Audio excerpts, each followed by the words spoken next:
ఈరోజు మీకు నెక్స్ట్ వారం రాబోయిన 5వ తేదీ జిల్లా వ్యాప్తంగా parent teachers meeting mega PTM రాష్ట్ర ప్రభుత్వ తరఫు నుంచి చేస్తామని తెలియజేస్తున్నాము.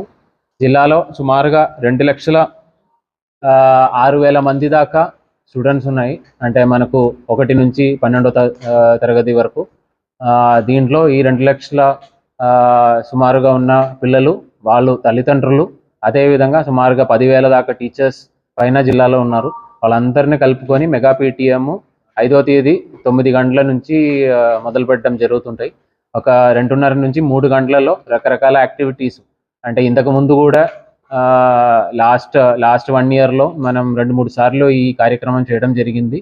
ప్రతి ఒక్క స్కూల్లో కూడా ఆ ఏరియాలో ఆ స్కూల్లో ఉన్న పిల్లవాళ్ళని, అదేవిధంగా వాళ్ళ పేరెంట్స్ని పిలుచుకొని ఆ ఒక్క పిల్లల గురించి, పిల్లలది అకాడమిక్ డెవలప్మెంట్ ఏ విధంగా ఉన్నాయి, వాళ్ళ దగ్గర లాస్ట్ కొన్ని నెలల నుంచి ఏ విధంగా వాళ్ళ స్కూల్లో ఆటల పాటలు కానీ లేదంటే అకాడమిక్స్ కానీ ఏ విధంగా నేర్చుకున్నారన్నది పేరెంట్స్తో డిస్కస్ చేయడము.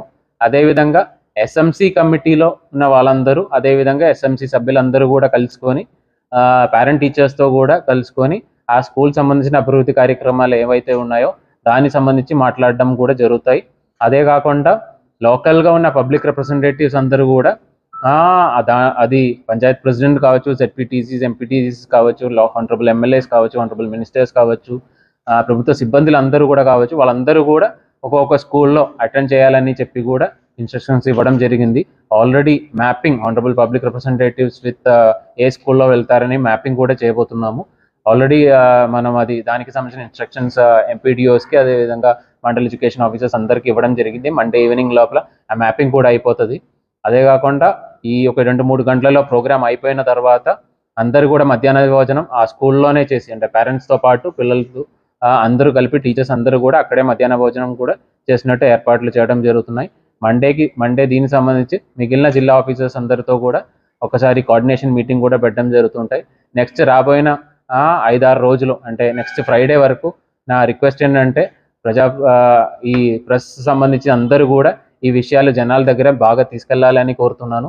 ఎందుకంటే ప్రతి ఒక్క పేరెంట్ కూడా ఈ పేరెంట్ టీచర్స్ మీటింగ్ అటెండ్ చేసినట్లయితేనే వాళ్ళకి వాళ్ళ పిల్లల గురించి, ప్రోగ్రెస్ గురించి అవగాహన ఉంటుంది. దీనిలో 2-3 రకాల యాక్టివిటీస్ అక్కడ పేరెంట్స్కి ఎక్స్ప్లెయిన్ చేయడం జరుగుతుంటాయి. ఒకటి ఏంటంటే వాళ్ళ దగ్గర పర్ఫార్మెన్స్ ఎలా ఉంది, దానికి సంబంధించి అకాడమిక్ సంబంధించిన ఆ కార్డ్ అన్నీ కూడా రాసుకొని వాళ్ళది మార్క్స్ కానీ లాస్ట్ ఎగ్జామ్స్ జరిగిన దాంట్లో పర్ఫార్మెన్స్ ఎలా ఉంది అన్నీ కూడా పేరెంట్స్కి చెప్పడం జరుగుతుంటాయి. అదే కాకుండా FLN అని చెప్పి ఒక కార్యక్రమం చేయబోతున్నాము. దానికి ఒక బేస్ లైన్ సర్వే. FLN అంటే న్యూమరసీ, అదేవిధంగా లిటరసీ ఏ విధంగా పెంచుకోవాలి అని చెప్పి FLN కార్యక్రమం కూడా మనం చేయబోతున్నాము. దానికి ఒక బేస్ లైన్ సర్వే ఇప్పుడు చేస్తున్నాము. ఆ బేస్ లైన్ సంబంధించి కూడా పేరెంట్స్కి తెలియజేయడం, అంటే చిన్నపిల్లలకి నిజంగా చదవడం, రాయడం ఐడియా ఉంటుందా, అదేవిధంగా మ్యాథ్స్ చేయడం ఐడియా ఉంటుందా, ఇదన్నీ కూడా పేరెంట్స్తో డిస్కస్ చేయడం జరుగుతాయి. దీని తర్వాత ఏ విధంగా ఆ FLN లెర్నింగ్ ముందుకు తీసుకెళ్ళాలి, నెక్స్ట్ ఒక 3 monthsలో క్యాంపెయిన్ కింద FLN లెర్నింగ్ పిల్లలకి ట్రైనింగ్ ఇచ్చినట్టు క్యాంపెయిన్ యాక్టివిటీ కూడా చేయడం జరుగుతుంది. అది కూడా పేరెంట్స్కి ఒక మీటింగ్లో తెలియజేస్తారు. అదేవిధంగా 10th క్లాస్ చదివిన పిల్లలకి ఇంటెన్సివ్గా రాబోయిన నెక్స్ట్ ఒక 100 days యాక్షన్ ప్లాన్. ఎందుకంటే మనకు డిసెంబర్ 5వ తేదీ లోపల సిలబస్ అన్నీ అయిపోతాయి 10th క్లాస్లో గవర్నమెంట్ స్కూల్స్లో ఉన్న పిల్లలందరికీ కూడా. సో అది కాబట్టి డిసెంబర్ 5వ తేదీ తర్వాత నుంచి 100 days ఇంటెన్సివ్గా 10th class action plan కూడా పేరెంట్స్తో డిస్కస్ చేయడం జరుగుతాయి. ఎందుకంటే ప్రతిరోజు కూడా వాళ్ళకి ట్రైనింగ్స్ కానీ లేదంటే అడిషనల్ క్లాసెస్ కానీ చేసుకొని 10thలో మనకు రాబోయిన ఎగ్జామ్స్లో 100% మనకు పాసింగ్ ఉండాలి అనే ఉద్దేశంతో 100 days యాక్షన్ ప్లాన్ కూడా ప్రిపేర్ చేయడం జరిగింది. అవి కూడా పేరెంట్స్తో డిస్కస్ చేయడం జరుగుతుంది. సో ఇలాంటివి రకరకాల కార్యక్రమాలు మనం 5వ తేదీ జరుగుతున్న మెగా పీటీఎంలో డిస్కస్ చేయడం జరుగుతుంటాయి. అది కాబట్టి పేరెంట్స్ అందరూ కూడా నా కోరిక ఏంటంటే మీ పిల్లలతో పాటు దయచేసి ఖచ్చితంగా ఈ యొక్క ప్రోగ్రాంలు అటెండ్ చేయాలని కోరుతున్నాను. దానికి సంబంధించిన ఎటువంటి ఇబ్బంది లేకుండా ఖచ్చితంగా ప్రభుత్వ తరపు నుంచి చూసుకుంటామని మీ అందరికీ హామీ ఇచ్చుకొని మళ్ళీ ఒకసారి అందరూ కూడా అటెండ్ చేయాలని కోరుకొని సెలవు తీసుకున్నారు. Thank you.